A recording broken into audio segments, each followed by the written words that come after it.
ఓ madam ఓ madam చెప్పండి. నమస్తే. నమస్తే. గణేష్ చందా యూరి ఇదిగోటి.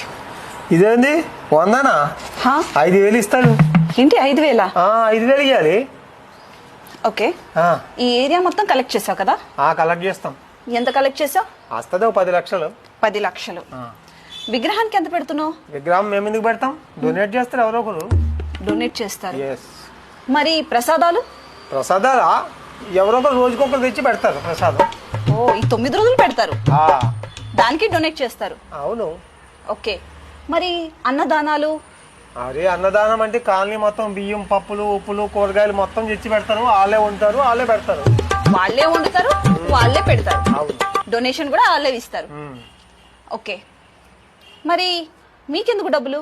అరే చందా, గణేష్ చందా తీసుకుంటాం మేము. నువ్వు విగ్రహం కొనవు, ప్రసాదాలు కొనవు, డీజేలు పెట్టవు, ఏంటి ఈ 9 రోజులు పూజలు చెయ్యవు, మరి నీకెందుకు డబ్బులు?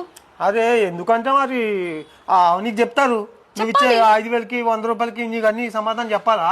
చెప్పాలి. ప్రతి ఒక్క రూపాయికి విలువ ఉంటుంది, చెప్పాలి కదా. లెక్కలు చూశారు కదా ఫ్రెండ్స్, మనం ఇచ్చే ప్రతి ఒక్క రూపాయి అసలు దేవుడికే వెళ్తుందా లేకుంటే ఇలా దెయ్యాలకే వెళ్తుందా? ఒక్కసారి ఆలోచించండి.